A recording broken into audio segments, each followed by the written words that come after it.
Di sebuah desa terpencil yang terletak di antara hutan lebat dan perbukitan, terdapat sebuah rumah tua yang telah lama ditinggalkan.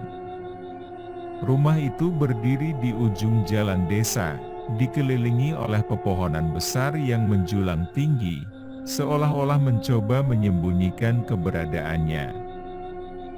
Dinding-dindingnya yang dulu putih kini dipenuhi lumut dan retakan, sementara jendela-jendelanya yang besar tampak seperti mata-mata kosong yang menatap siapa saja yang lewat.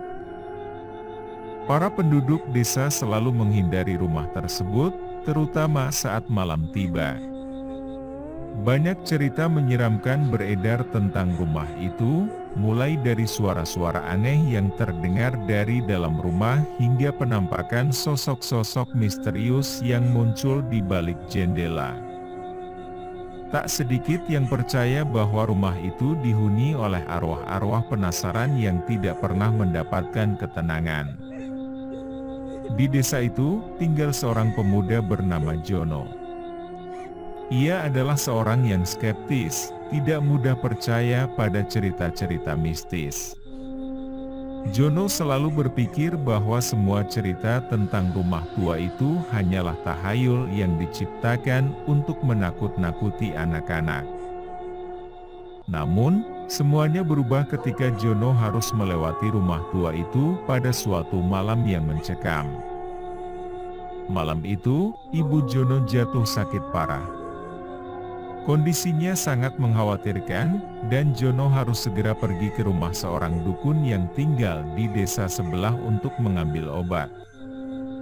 Satu-satunya jalan tercepat menuju desa tersebut adalah melewati jalan setapak di depan rumah tua yang angker itu. Meskipun hati kecilnya merasa ragu, Jono tidak punya pilihan lain. Waktu adalah hal yang sangat berharga saat itu. Dengan langkah cepat, Jono berjalan menyusuri jalan setapak menuju rumah tua itu. Semakin mendekat, suasana semakin sunyi. Angin malam yang dingin bertiup pelan, membuat ranting-ranting pohon di sekitar rumah bergoyang dengan suara yang mirip bisikan-bisikan misterius.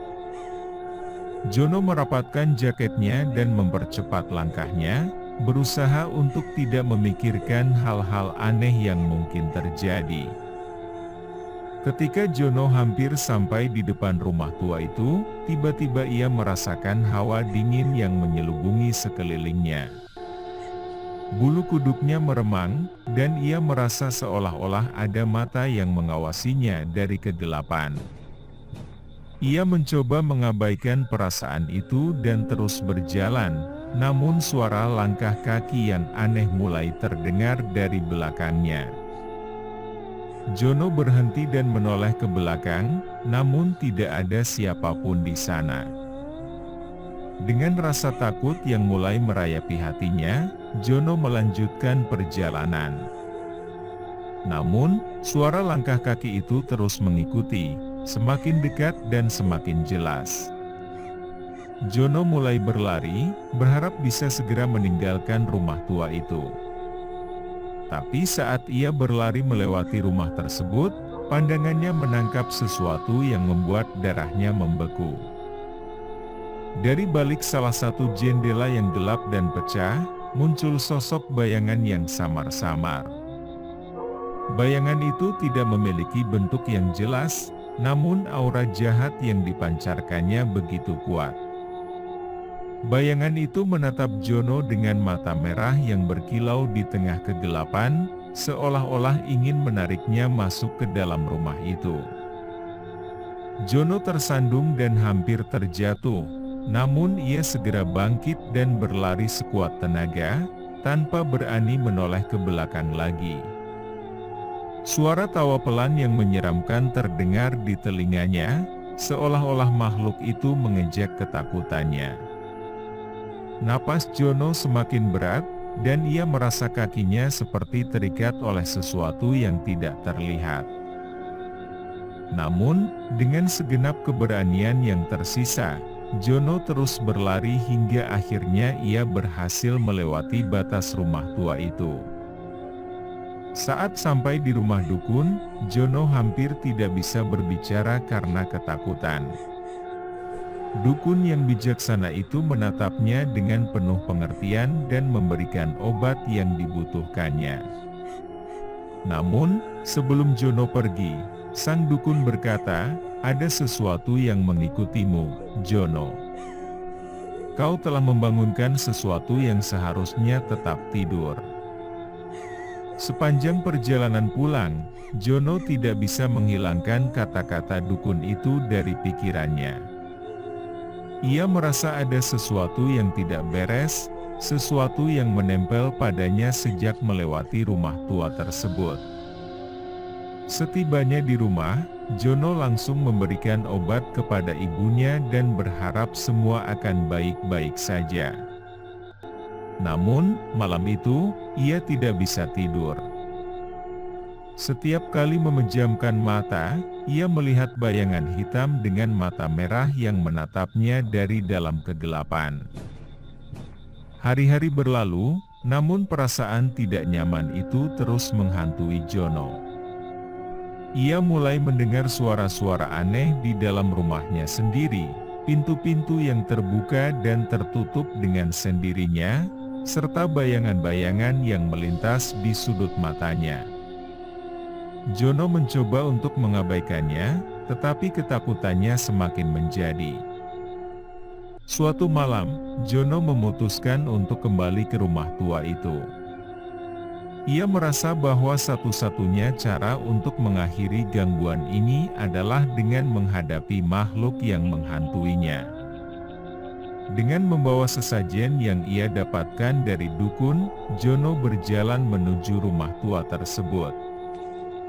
Suasana malam itu lebih mencekam dari sebelumnya. Suara angin yang berdesir, ranting-ranting pohon yang bergoyang, dan bayangan-bayangan yang bergerak dalam kegelapan, semuanya terasa lebih hidup.